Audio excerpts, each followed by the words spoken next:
Mga kabulilit, halika na, tayo'y magkwentuhan, dito sa Bulilit Channel. Si Alice at ang Wonderland Adventure. Hi mga kabulilit, alam nyo ba kung paano mag-umpisa ang isang kakaibang adventure? Aba, si Alice, bigla na lang nahulog sa isang butas. Ano kayang nangyari sa kanya? Alamin natin kung paano siya napunta sa mahiwagang Wonderland, kung saan puno ng kakaibang mga karakter at kwento. Siguradong matutuwa kayo. Kaya, huwag kayong aalis, dahil may sorpresa kami sa dulo ng kwento.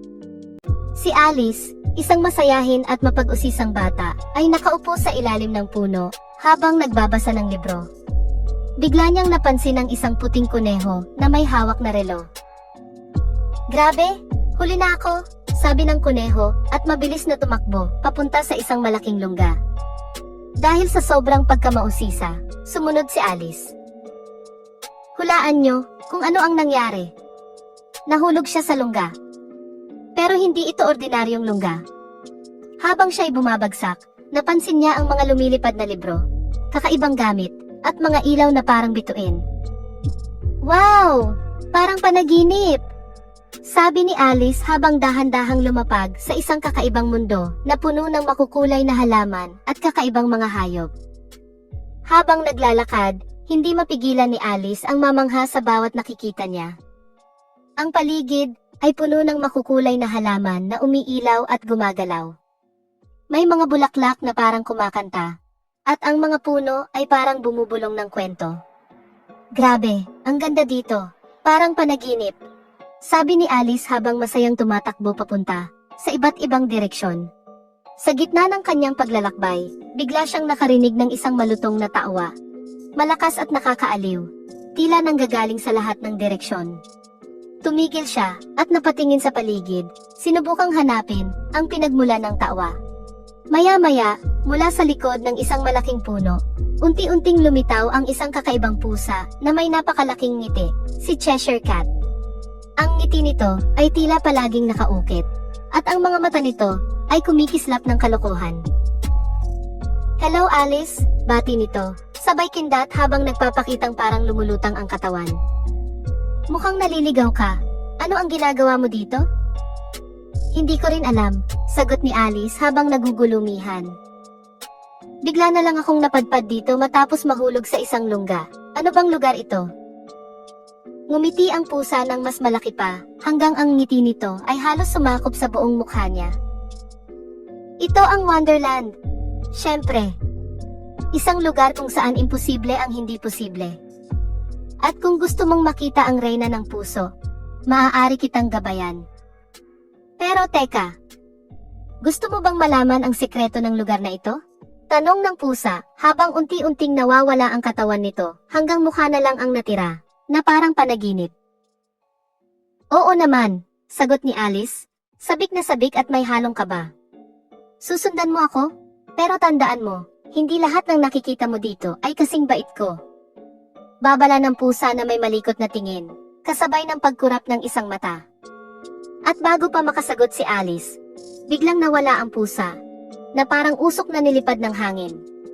Bigla itong lumitaw sa kabilang direksyon, nagpapahiwatig ng bagong daan.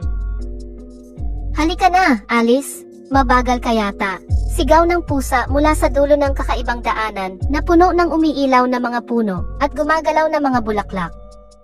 Napilitan si Alice na habulin ito. Habang tumatakbo, natagpuan niya ang sarili sa gitna ng mga makukulay na puno at halaman na parang sumasayaw. Hindi niya mapigilan ang magtanong, "Ano kaya ang susunod kong matutuklasan dito?" Ngunit hindi siya tumigil sa paghabol, dahil alam niyang ang pusa ang susi sa kanyang misteryosong paglalakbay sa Wonderland. Hindi nagtagal, narating ni Alice ang isang kakaibang lugar na parang eksena mula sa isang panaginip. Ang paligid ay puno ng mga puno na tila gawa sa iba't ibang uri ng candy. May mga puno na ang katawan ay mukhang chocolate bar.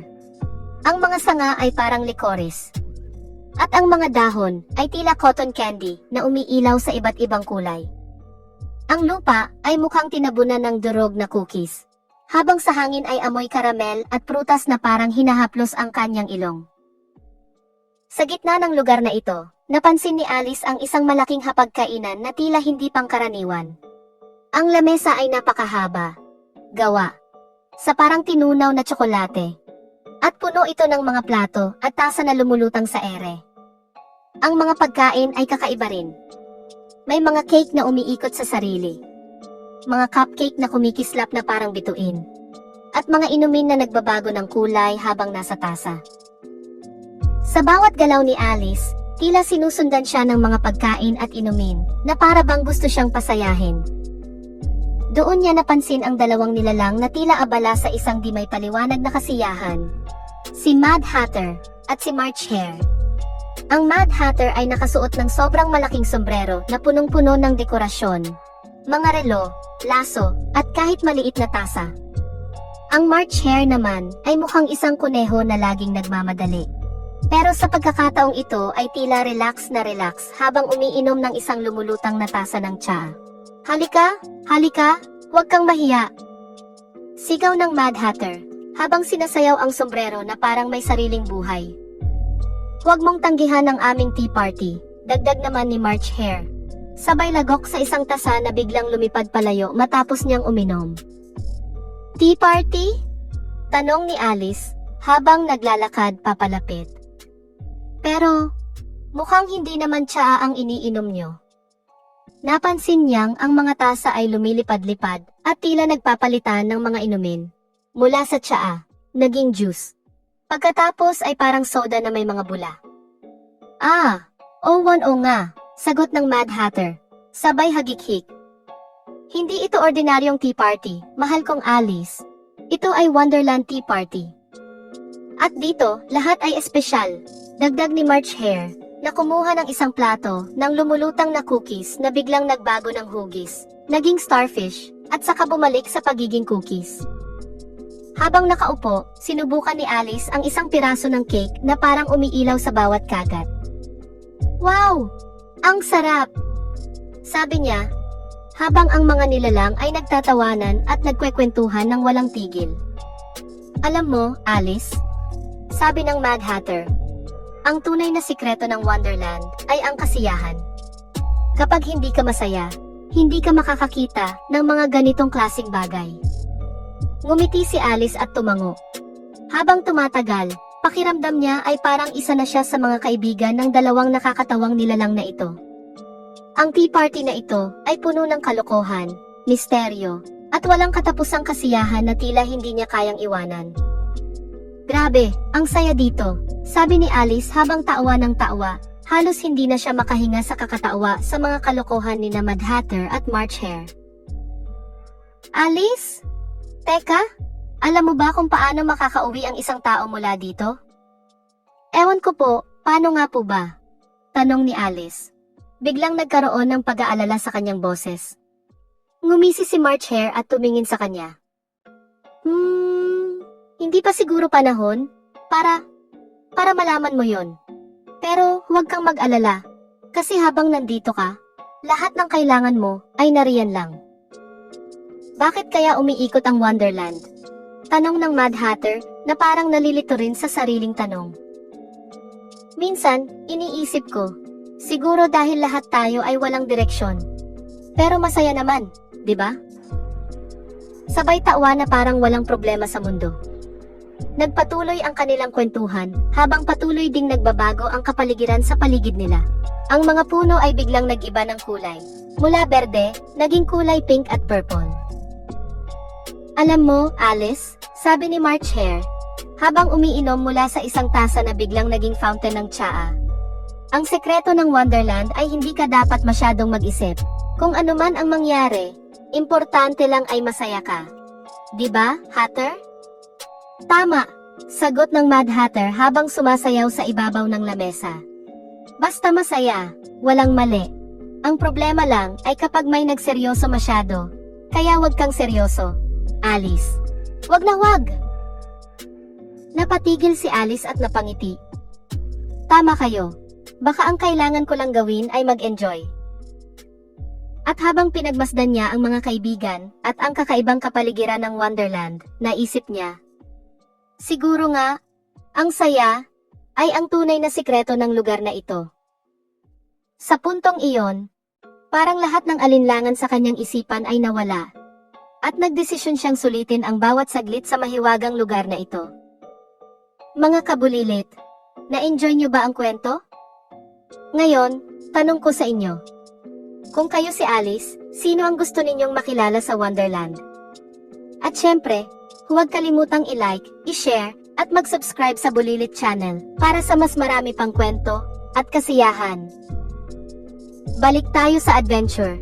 Natapos ang tea party at biglang napunta si Alice sa isang hardin na puno ng pulang rosas. Pero teka, may mga tao na nagpipinta ng mga puting rosas para maging pula. Bakit niyo pinipintahan ang mga rosas? Tanong ni Alice. Bawal magkamali ang kulay, baka magalit ang reyna ng puso, sabi ng isa sa mga tao. Biglang dumating ang reyna ng puso.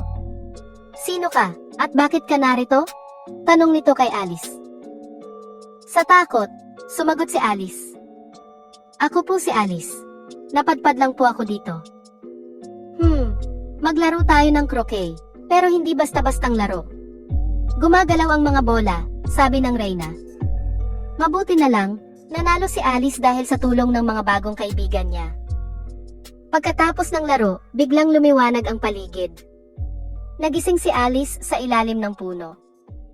Panaginip lang ba yon? Pero ang saya, sabi niya habang tumatawa. O mga kabulilit, nag-enjoy ba kayo sa adventure ni Alice? Kung may pagkakataon kayong bumisita sa Wonderland, sino ang gusto nyong makasama? At syempre, i-like, i-share, at mag-subscribe na sa Bulilit Channel para sa mas marami pang kwento na tulad nito. Bye, mga kabulilit!